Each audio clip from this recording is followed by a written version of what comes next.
क्या हो गया एमक्यूएम को? कराची हम कहते थे कि एमक्यूएम संभालेगी, एमक्यूएम को कौन संभालेगा? एमक्यूएम के लोग संभालेंगे, एमक्यूएम को कराची की आवाम संभालेगी। जिस दिन कराची की आवाम को इस हकीकत का पता चल गया कि कराची सिर्फ एमक्यूएम ही चला सकती है और एमक्यूएम ही सिर्फ कराची की जमात है। आप किस ग्रुप के साथ हैं? किस ग्रुप का हिस्सा हैं? मैं किसी ग्रुप का हिस्सा नहीं, मैं एमक्यूएम के साथ हूँ। उस दौर में और इस दौर में क्या फर्क देखते हैं? इस शहर को अलग होना होगा, इस शहर को फेडरल फाइनेंशियल कैपिटल टेरिटरी के अंडर में आना होगा या फिर इसकी मैनेजमेंट कराची के लोगों के हवाले कर दें। नया ट्रेंड चल पड़ा है कि हमें मरियम नवाज दे दो और खुद जो है वो मुराद अली शाह ले लो। वफाक से हमें भी शिकायत है, मेरी पार्टी को होना हो, मुझे तो अल्ताफ हुसैन की याद आती है आपको? सबको याद आती है, क्यों नहीं आती याद।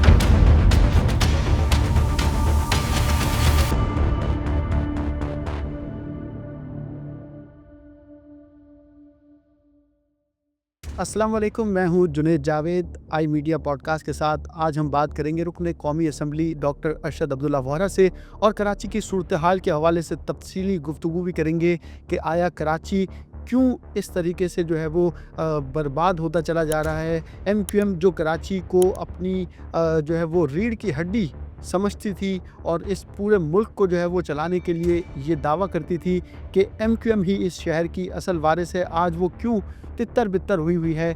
इस वक्त बात करने के लिए मौजूद है हमारे साथ डॉक्टर अरशद अब्दुल्ला वोहरा साहब। सर बहुत बहुत शुक्रिया, आपने वक्त दिया।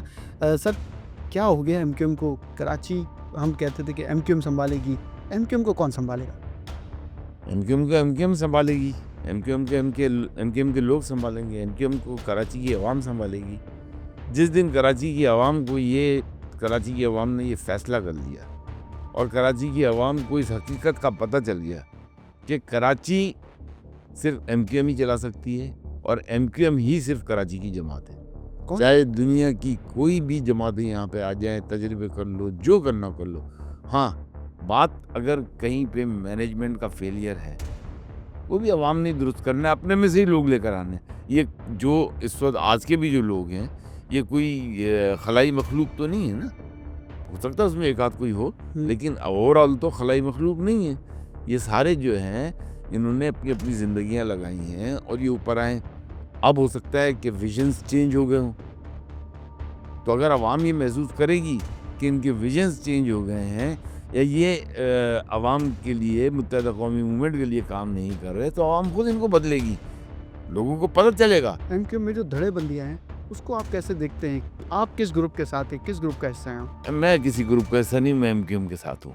और जो एमक्यूएम इस वक्त है, वो खालिद मकबूल सिद्दीकी इज़ द कन्वीनियर और जो है वही मेरे ख्याल से उन्हीं के अंडर में है सारे। देखें, इस हकीकत से तो कोई इनकार नहीं कर सकता ना कि ये मुत्तहदा कौमी मूवमेंट के ही धड़ा था जो पीएसपी बना। ठीक है, पीएसपी के साथ फिर फारूक सत्तार के 22 अगस्त को जब अल्ताफ हुसैन ने पाकिस्तान मुखालिफ नारा लगाया, तो उस वक्त हम 4 या 5 लोग थे। मैं, डॉक्टर फारूक सत्तार, ख्वाजा इजहार और मेरे ख्याल से ख्वाजा सुहेल और मुइन आमिर। तो हम लोगों ने उस वक्त फैसला किया रात को 10 बजे कि क्या महाजिर कौम को जवाब देंगे कि क्या इनके लीडरान भाग गए, क्या एक स्पीच की बेस पर पूरा शहर जो है वो सोगवार हो गया और बिल्कुल अंधेरे और ऐसा लग रहा था कि कर्फ्यू लग गया है। तो मैंने कहा कौम को कौन जवाब देगा, तो फैसला करें। फिर फैसला किया कि कराची से ही अब एमक्यूएम को पाकिस्तान से ही चलाया जाएगा, एमक्यूएम में कोई इंटरफेरेंस बर्दाश्त नहीं की जाएगी। ये मुश्तरका तौर पे फैसला हुआ था, इस फैसले में अल्ताफ हुसैन शामिल थे? नहीं, अभी तो ये फैसला मैं हूँ। अच्छा, 4 लोग आपस में थे? 5 लोग थे। मैंने कहा ना, सब भाग गए थे, सब रुपोश थे। अब मैं भाग गया शायद थोड़ा सख्त लफ्ज होगा, तो रुपोश थे। कोई एयरपोर्ट पे रुपोश था, कोई एयरपोर्ट से फ्लाइट ढूंढने के लिए रुपोश था। सही कहना है, 22 अगस्त को मैं भी वहाँ मौजूद था। तो मतलब कहने का ये कि प्रेजेंस किसकी थी वहाँ पे? प्रेजेंस तो 4-5 लोग ही थे ना, सही है, जिन्होंने कि ये डिसाइड किया, अपने तौर पर डिसाइड किया, किसी से पूछा नहीं, किसी फ़ोन कॉल का इंतज़ार नहीं किया, अपने तौर पर डिसाइड किया कि ये आवाम कराची की कल को पूछेगी हमारे लीडरान कहाँ गए। तो चलो फैसला करते हैं। हवारी में बैठे, कॉफ़ी का एक कप पिया कि चलो अब पता नहीं क्या होगा, और जाके मीडिया ब्रीफिंग देनी थी वहाँ पे दी, जो कि नहीं देने दी गई। खैर एनीवे दूसरे दिन फिर हमने जब उनको ब्रीफ किया कि हमारा मकसद क्या था, तो फिर उन्होंने हमें प्रेस कॉन्फ्रेंस की इजाज़त दी। लेकिन आपका कोई इस दौरान अल्ताफ़ हुसैन से रब्ता हुआ था जब आपने फैसला किया, अल्ताफ़ हुसैन को बताया कि हमने ये फैसला किया है? प्रेस उन्होंने कहा प्रेस कॉन्फ्रेंस जिस दिन हमने की 23 अगस्त को, 23 अगस्त के दूसरे रोज़ जो है उनकी कॉल आई थी मेरे पास और उन्होंने कहा था कि आप लोगों का फैसला दुरुस्त है, अब आप लोग चलाएं, मैं इंटरफेयर नहीं करूँगा। लेकिन फिर भी वो आप लोगों को हाँ, तो वो तो मैंने जब उनका ये आया, फिर उसका वो एक ऑफिशियल तरीका होता है, वो फैक्स आता था या पता नहीं फैक्स ही आता था शायद, वो फैक्स भी आया था। तो उस वक्त जो है उसी वक्त हम जो 5-6 लोग जिन्होंने इनिशिएटिव लिया था, उन्होंने कहा ये फैक्स जो है बस ये नाम का है, 4 हफ्ते से ज़्यादा बर्दाश्त नहीं हुआ इनसे। और ये फिर तो फिर 4 हफ्ते के बाद फिर कोई कांटेक्ट हुआ कि नहीं, भाई फिर ठीक है, अब कांटेक्ट आप तो साइड हट जाओ, नहीं, अल्ताफ़ हुसैन कांटेक्ट खान। नहीं हुआ। फिर उसके बाद वो यही हुआ ना कि जब देखा कि भाई अब ये पार्टी चलाने के लिए यहाँ से सब कुछ हो गया। भी पार्टी चलाने के लिए देखें फंड्स भी चाहिए होते हैं ना, ऐसा ही फंड्स भी ज़ीरो थे, अकाउंट भी सीज थे। सबसे मुश्किल घड़ी तो वो थी ना, किसी को पता कोई थोड़ी है। आज जो लोग बैठे हुए हैं या जो लोग बाहर थे, किसी को पता कोई थोड़ी है। अच्छा, 22 अगस्त की रात को जो कुछ हुआ हमने भी देखा, आपने भी देखा। पंडाल के अंदर हज़ारों की तादाद में कारकुन मौजूद थे। अल्ताफ़ हुसैन ने पाकिस्तान मुखालिफ नारा जो लगाया, उनको वो कहते हैं कि उकसाया गया। सबसे ज़िम्मेदार किसको समझते हैं? कौन हो सकता है जिससे उकसाया? उनकी तरफ से 2-3 लीडर्स के नाम आए सामने, जैसे आमिर खान। उनकी तरफ से नाम है। देखिए मैं किसी को भी गलत इल्ज़ाम मैं किसी को भी नहीं दूंगा। ये इंसान का अपना अपना मतलब, मैं मुझसे कोई ज़बरदस्ती, तो आप यहाँ बैठे हुए हो, मुझे जो है गन पॉइंट पे तो कुछ नहीं करके लगाओगे ना, ऐसा ही। ठीक है ना। तो there are so many things इस पे मैं समझता हूँ ना ही बात की जाए तो बेहतर है। लेकिन हर इंसान जो है, अगर मैंने कोई चीज़ बोली है, मैंने भी बहुत कुछ बोला है जिसको अभी आप लोगों ने डीपली देखा तक भी नहीं है, आपकी समझ में भी नहीं आया कि मैंने क्या कहा है। लेकिन इसी तरीके से अगर उस वक्त क्या सर्कमस्टांसेस थे, क्या वजूहात थी, बात गलत थी सो गलत थी, उसी पे हमने भी फैसला किया कि हम एमक्यूएम को पाकिस्तान से चलाएंगे। फिर अब तक चल रही है एमक्यूएम पाकिस्तान। आप समझ रहे हैं ये जो जिस हालत में नहीं, ऐसे नहीं चल रही, ऐसे नहीं चलनी चाहिए और ऐसे चल भी नहीं रही थी, ऐसे चल भी नहीं रही थी। इसमें यह है कि बहुत जो है ना सिंसियरिटी के साथ आपस में मिलजुल कर बैठकर अपने फ़वाइद को पीछे रखकर, ज़ातियात को एक तरफ रखकर, सिर्फ और सिर्फ कौम के लिए, जिस तरह से हमने उस दिन रात को कौम के लिए फैसला किया तो अपने लिए नहीं किया था। एक नया फैसला और भी कर लें। एमक्यूएम पाकिस्तान में बहुत सारे लीडर हैं, डॉक्टर फारूक सत्तार हैं, मुस्तफ़ा कमाल हैं, खालिद मकबूल सिद्दीकी हैं। कोई एक बेहतरीन लीडर का इंतखाब कर लें कि ये है जो कैपेबिलिटी रखता है कि इसको चला सकता है। खालिद मकबूल सिद्दीकी तो कहीं नज़र भी नहीं आ रहे होते। देखिए ये सब सीनियर लोग हैं, इन्हीं लोगों को खुद को फैसला करना है। इनको फैसला नहीं करना तो फिर इनको बैठना होगा, इनको बैठकर फैसला करना होगा कि कौन जो है पार्टी में कहाँ कहाँ खामियां हैं, किस तरीके से इस पार्टी की खामियों को दूर किया जा सकता है।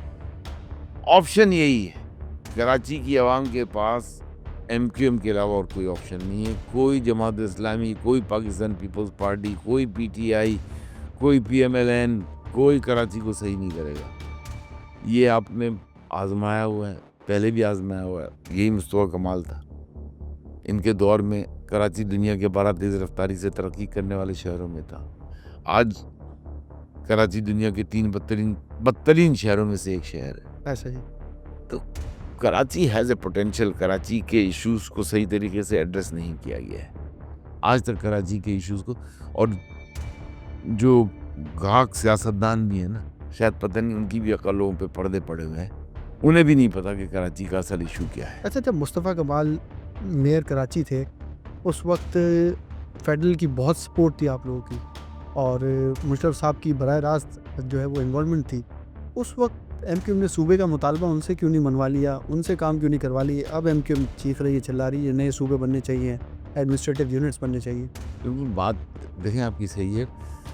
पैसे ऐसे तो उस वक्त मिल रहे थे जितने उतने पैसे आज भी मिल रहे हैं, ठीक है ना। पैसे मिल रहे, उस वक्त खर्च हो गए थे, इस वक्त खर्च नहीं होते, फ़र्क ये है। जहाँ तक ताल्लुक़ है सूबों की बात का, तो बिल्कुल उस वक्त जो है लॉन्ग टर्म प्लानिंग नहीं की। उस वक्त वक्ती सहूलियात को देखकर कि we are in the power and we are delivering बस यही जहन में रहा, जो जरदारी साहब ने 18 साल पहले प्लानिंग की, एक जो बीज बोए, एक भी नहीं पूरा खेत उन्होंने, पूरा खेत तैयार। हाँ खेत तैयार किया, वो जो बीज बोए वो फसल जो है ना आज वो तनावर दरख्त बन चुके हैं। वो भी उन्होंने जो है दरख्त, नॉर्मल दरख्त नहीं लगाए थे, सब ऑर्चिड्स लगाए हैं, जो ये फलदार दरख्त। तो वो 10-10, 15-15 साल के जब हो जाएंगे तो फिर वो चाहे वो ब्यूरोक्रेसी में हो, चाहे पॉलिटिक्स में हो, चाहे सरकारी दूसरी जगह की नौकरियों में हो, तो फल तो अब मिलेगा ना उनको। तो एक्सेप्ट करते हैं कि एमक्यूएम का फेलियर है, एमक्यूएम की उस वक्त की फेलियर मैं फिर नहीं कहूँगा। देखिए एमक्यूएम का सूबा नहीं फेलियर बना मैं, जब तक भी एमक्यूएम के अंदर एक सिंसियर कारकुन जिंदा है ना, एक सिंसियर कारकुन, तब तक एमक्यूएम है।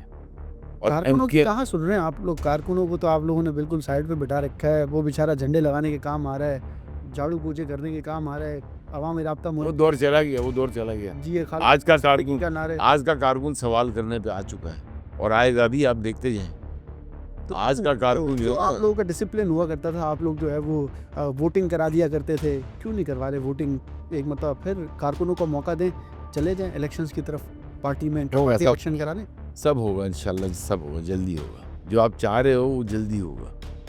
और इससे फायदा होगा मेरे ख्याल है आवाम को भी। देखिए आवाम को कारकुन बात यह है कि अगर कोई चीज़ नज़र आ रही है कि कहीं पे कोई इश्यूज हैं, हर चीज़ का हल जो है ना, देखें एमक्यूएम कोई डिक्टेटरशिप तो नहीं है ना।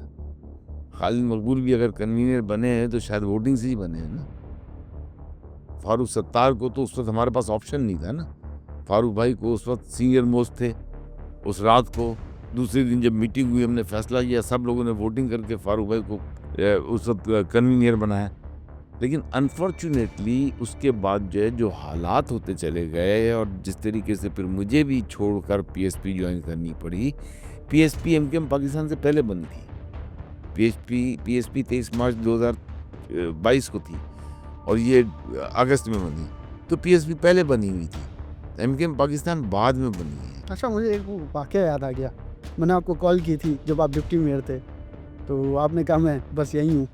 फिर अचानक आपको क्या हुआ था? पीएसपी के ऑफिस में आप पहुँच गए थे, किसी ने भेजा था या वाकई मैं खुद? वाहिद आदमी हूँ जिसको किसी ने नहीं भेजा था, बल्कि रोका अच्छा, था। खुद गए थे? हाँ, मैं वाहिद आदमी हूँ जिसको किसी ने भेजा नहीं था, बल्कि रोका था। किसने रोका था? रुकने वालों ने, जो भेज रहे थे लोगों को। अच्छा, उन्होंने ही रोका हाँ, कि आप नहीं जाए? नहीं जाएंगे। फिर तो आप उनके मोस्ट फेवरेट, मुझसे नाराज हुए थे। लेकिन फिर भी आप चले गए, हाँ, नाराज़गी बर्दाश्त कर ली। क्योंकि मैं बहुत सारे इश्यूज थे वो उस वक्त बता दिए, तब आज इसको बयान करना का फ़ायदा कोई नहीं है, क्योंकि अब इस वक्त सब लोग एक हुए हुए हैं। तो फिर एक अच्छे माहौल में एक हुए हुए हैं, तो एक ही रहने दें तो बेहतर है। लास्ट प्रेस कॉन्फ्रेंस जो एमक्यूएम पाकिस्तान की हुई, खालिद मकबूल सिद्दीकी, फारूक सत्तार, मुस्तफ़ा कमाल साथ बैठे थे। आप समझते हैं कि वाकई सुलह हुई है या बस आवाम को दिखाने के लिए हम एक हैं, एक लॉलीपॉप है? ये आवाम को दिखाने के लिए भी अगर रोज़ाना कर लेना, हफ्ते में 1 दफ़ा या 2 दफ़ा, आवाम का हौसला तो कम से कम उससे बढ़ जाएगा। मसाइल हल होंगे इससे? इस वक्त बहुत सारी रिफॉर्म्स की ज़रूरत है। एमक्यूएम को अपने अंदर बहुत सारी रिफॉर्म्स की ज़रूरत है। इस तरीके से एमक्यूएम नहीं चल सकती जिस तरह अभी चल रही है, जिस तरीके से एडहॉकिज्म पे भी चल रही है, इस तरह नहीं चल सकती। फैसला करना होगा इसका, जब भी, चाहे जब भी इलेक्शन का वक्त हो, इलेक्शन अर्ली भी कराए जा सकते हैं। एडहॉकिज्म पे पार्टी नहीं चल सकती। अच्छा, डॉक्टर फारूक सत्तार का एक बड़ा खूबसूरत जुमला मैं अक्सर और बेशतर सुनता रहता हूँ सोशल मीडिया पे, कि अब एमक्यूएम को नौजवान क़यादत को दे देना चाहिए, नौजवान क़यादत के हवाले कर देना चाहिए। तो क्या वजह है कि जो लोग इस वक्त काबिज़ हैं वो हटने को तैयार नहीं हैं, वजारतें मज़े लग गई हैं? देखें, हर पार्टी में, हर सियासी जमात में यंग जनरेशन को आना चाहिए। It's a continuous cycle. और साथ साथ पुराने सीनियर लोगों का होना भी उतना ही ज़रूरी है, जो कि उनको पॉलिटिकली गाइड करना, पॉलिटिकल विजन्स देना। तो ये इट्स अ कम्बिनेशन, ये कम्बिनेशन है। इस कम्बिनेशन के तहत नए लोगों को आना चाहिए। अब नए लोगों में पहले हमारे यहाँ जिस तरीके से लोग आते थे, आज शायद उसमें थोड़ी सी कमी है। बहुत सारे लोगों के जैसे हमारा एक स्टूडेंट विंग था, वो अच्छा लड़का, क्या नाम है उसका, मेरे जहन से भी निकल रहा है। एपीएमएसओ का आजकल एक यूथ का एक और विंग भी बना हुआ है, वो भी सारे एमक्यूएम के लड़के हैं।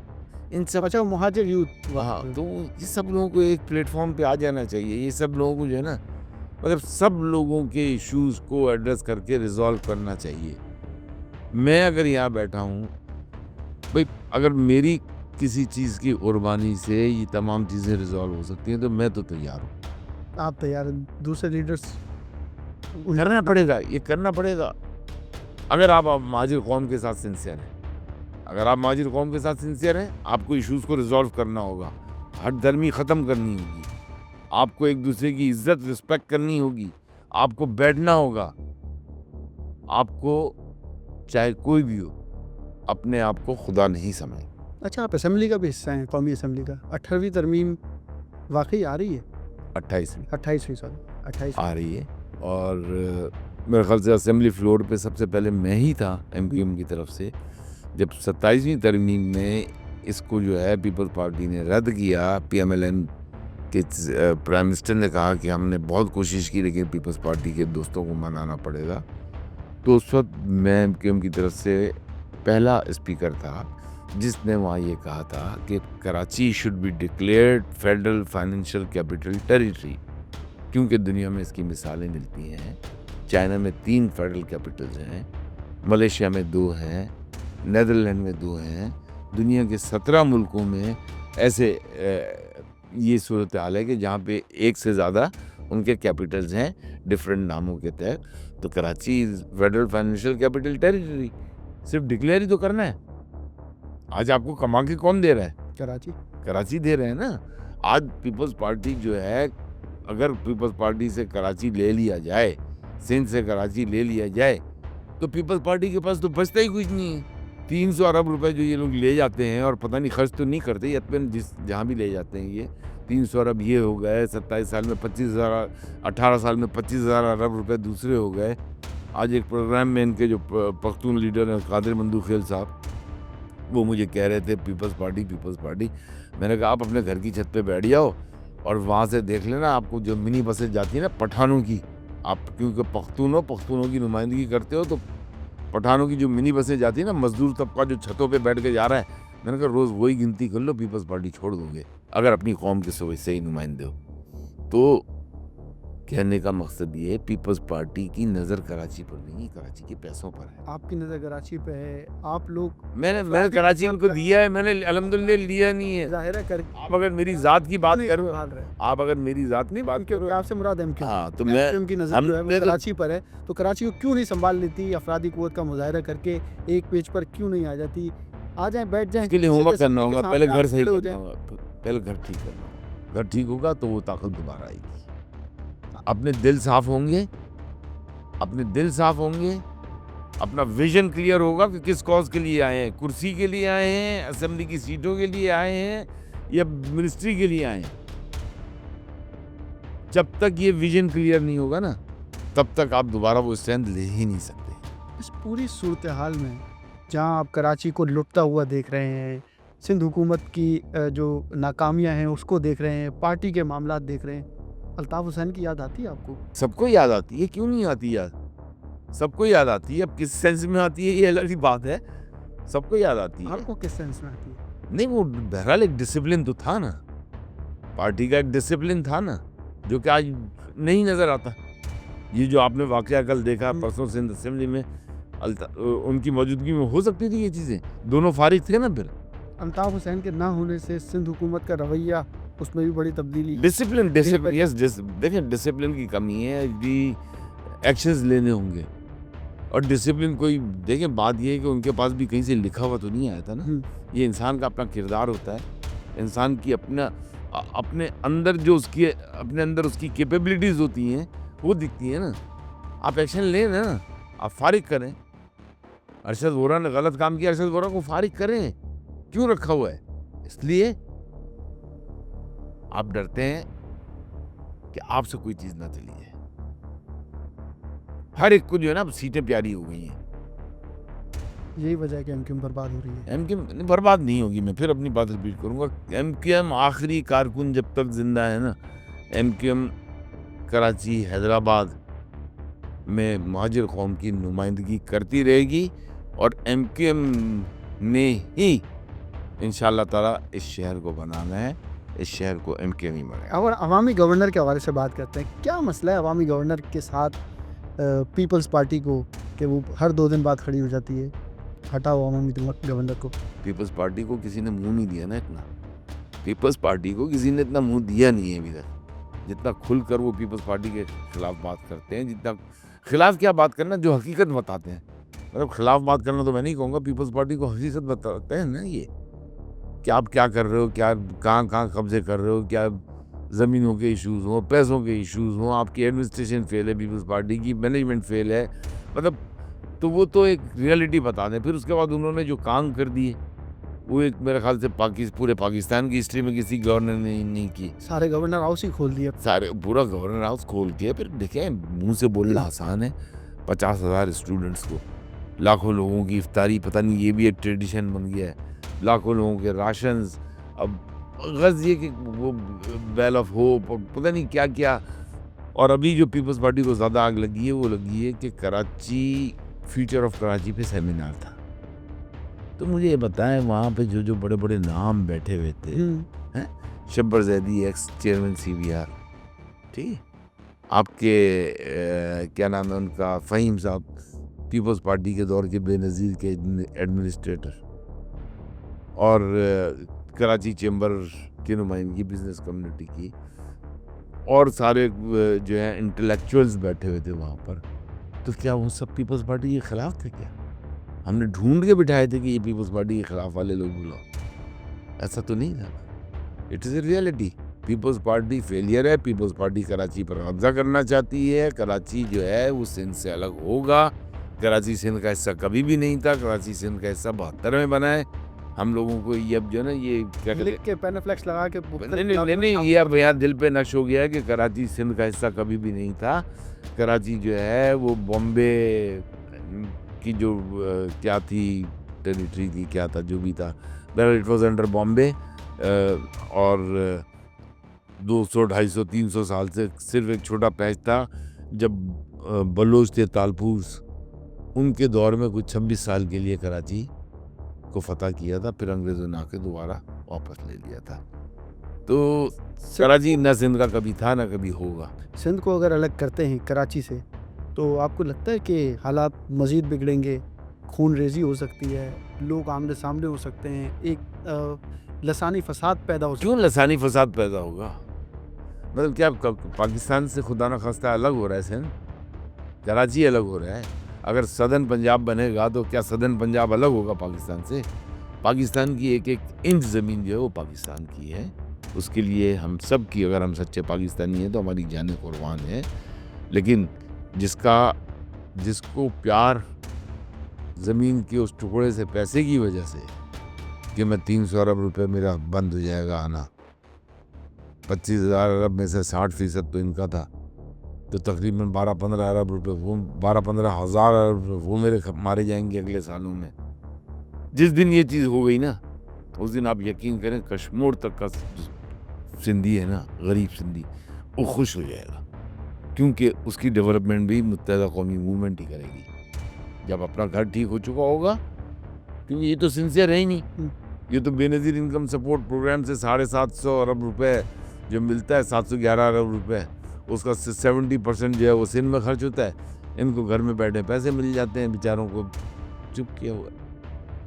This is not the solution. अच्छा, फेडरल गवर्नमेंट से मुस्तकिल राब्ते में रहते हैं आप, वज़ीर आज़म से भी मुलाकात रहती होगी, और वहाँ पर जो सूरत हाल है, उनके जो प्रोविंसेस हैं, पंजाब की हम बात करें, उसकी बहुत डिफरेंट सूरत हाल है। ताजिर हो या एक्टर्स हों, वो अब नया ट्रेंड चल पड़ा है कि हमें मरीम नवाज़ दे दो और ख़ुद जो है वो मुराद अली शाह ले लो। तो क्या वजह है ये इस तरीके के जुमले? देखें, वफाक एक अलग चीज़ है। वफाक से हमें भी शिकायत है। मेरी पार्टी को होना, मुझे तो है। गुल प्लाजा में 83 लोग मर गए, वफाक से कोई नहीं आया। क्या ये कराची पाकिस्तान का हिस्सा नहीं? यहाँ के मरने वाले जो है वो कराची वाले हैं, और पूरे पाकिस्तान में कहीं कोई मर जाए वो पाकिस्तानी शहीद होता है। ये ज़्यादती है। प्राइम मिनिस्टर साहब को खुद आना चाहिए था, नहीं आए। बहरहाल ये सवाल होगा ज़रूर इनसे असेंबली के फ्लोर पे। जहाँ तक आपने दूसरी बात की कि मरीम नवाज़, वो एक प्रोविंशियल चीफ मिनिस्टर है, पाकिस्तान के बड़े सूबे की चीफ मिनिस्टर है, और मैं समझता हूँ कि उसने जिस स्कूल से या जिस कॉलेज से तालीम ली है, हम समझते थे कि हमारे मुराद अली शाह साहब ने एनईडी से इंजीनियरिंग की है और फिर उसके बाद स्टैनफोर्ड से उन्होंने मास्टर्स किया हमारे मुराद अली शाह साहब ने, तो उनको चाहिए था फिर वो स्टैनफोर्ड में अमेरिका में कहीं नौकरी कर लेते, बैंक में लग जाते, कहीं पे अच्छी आज एग्जीक्यूटिव पोजीशन पे होते। ये उनका काम नहीं है। इतनी बड़ी डिग्रियां लेके ये इनका काम नहीं है। जो डिलीवरेंस लेवल मरीम नवाज का उसने अपने सिर्फ चंद 2 सालों में बता दिया। 2 सालों में जो चेंज हमने पंजाब में देखा है, पंजाब की सड़कों में, इंफ्रास्ट्रक्चर में, कचरे में, छोटे छोटे शहरों में, चाहे वो जो है मुरीद के हो तो फैसलाबाद हो तो गुजरांवाला हो, उसने चेंज किया है। उसने पंजाब में चेंज लेकर आई है। वो यहाँ हम गटर के ढक्कनों से बाहर नहीं निकल सक रहे और वो बहुत बड़ा चेंज ले आई है। तो यह हम लोगों के लिए कम से कम एक या तो फिर पॉलिटिकल यू टर्न लेना चाहिए सबको। जो सक्सेस स्टोरी है उसी के पीछे जाते हैं ना। नून लीग की भी अगर हम बात करें तो कराची के अंदर इतनी ज़्यादा पॉलिटिकल एक्टिविटी उनकी नज़र नहीं आती। पंजाब में पीपल्स पार्टी की कोई गठजोड़ तो नहीं है इन दोनों का आपस में, एक बारी तू एक बारी मैं, एक सूबा तेरा एक सूबा मेरा? गठजोड़ तो है, जाहिर सी बात है। वो सुबह की गठजोड़ तक नहीं होगी क्योंकि पीपल्स पार्टी को भी तो चैन को थोड़ी मिलेगा। तो वो भी वो बिलावल को जो है वज़ीर आज़म बनाने के ख्वाब देख रही है और वो PMLN जो है वो कुर्सी छोड़ने का ख्वाब नहीं देखेगी। तो गठजोड़ तो है। ये गठजोड़ ज़्यादा चलेगी तो तीसरी पार्टी फिर कोई ना कोई आ जाएगी, ठीक है ना। तो ऐसा नहीं है, इनको सबको अपने आप को ठीक करना पड़ेगा। और जहाँ तक ताल्लुक़ है PMLN कभी भी सिंध में नहीं रही, तो सिंध में फिर MQM ही सूडो PMLN है, वही रिप्रेजेंट कर रही होती है उसको। अगर वो रिप्रेजेंट कर रही है तो फिर PMLN को चाहिए कि उसका सही हक अदा करे। हमारे 15 अरब रुपए और 5 अरब रुपए इसके हैदराबाद के डेवलपमेंट फंड के, 20 अरब रुपए जून 2025 में अप्रूव होके PIDCL के अकाउंट में चले गए। अब यहाँ मेरी समझ से बाहर है फेलियर किसका है कि CDWP उसकी जाके 8 माह बाद हो रही है। तो अगर MQM अपनी 19-20 सीटों के साथ ये भी नहीं करा सक रही, 22 सीटों के साथ कि CDWP नहीं करवा सकती और 8 माह गुजर गए और पीपल्स पार्टी को उस वक्त में 66 अरब रुपये मिले थे रूरल सिंध के, वो तो अपना काम कर गई। यहाँ हमारी आवाम, हमने 25-25 करोड़ से सैप्स के काम किए, लोग खुश हैं। अब वो 1 अरब वाला काम भी 60 माह में हो चुका होता तो नए पैसे आते। तो ये फिर हमारी जो है ना, मैं समझता हूँ नाअहली है कि 8 माह में हम सिर्फ CDWP। बहुत बड़ी बात है, आप लोग अपनी नाअहली को भी जो है वो मान रहे हैं, मैं मान रहा हूँ, अपनी कामयाबी को भी मान रहे हैं। और इसमें कोई दो राय नहीं है कि जो फेडरल से फंड मिला है उस फंड से सबसे ज़्यादा मेरा ख्याल है इस वक्त आप ही के इलाके में काम मुझे देखने के लिए मिल रहा है, ओल्ड सिटी एरिया में। उन कामों की भी तफसीलात बता दें क्योंकि बहुत सारे MNAs हैं आपकी पार्टी के, उनके इलाकों में उस तरह काम नहीं हो रहे जिस तरह आप अपने इलाकों में काम करवा रही हैं। मैं जो है ना, जाहिर सी बात है, मैं पहले नाज़िमाबाद से भी इलेक्शन लड़ चुका हूँ, मैं लाइन्स एरिया से भी लड़ चुका हूँ, सोसाइटी से भी लड़ चुका हूँ। ये मेरे लिए नई जगह थी और मैं तो अभी भी यही कहता हूँ कराची पूरा मेरा है। और जैसे बंस रोड में भी इश्यूज़ थे, मैं 2 दफ़ा गया हूँ बंस रोड, अल्हम्दुलिल्लाह इश्यूज़ वहाँ के हल कराए। मेरा इलाका नहीं है वो, लेकिन मैं आज भी यही कहता हूँ कराची पूरा मेरी कॉन्स्टिट्यूंसी है। मैं कराची के लिए हूँ, मेरी जान कराची के लिए है। जो काम होते हैं ना, ये काम, ये एक्चुअली आपको इलाके के लोगों के मसाइल देखकर पता चलता है। पिछले रमज़ानों में मैंने वो सड़कें देखी थी जहाँ घुटनों तक गटर का पानी था। उसी वक्त फैसला ये किया था कि अगर कभी कोई काम का मौका मिला तो इस चीज़ को तो ख़त्म करूँगा।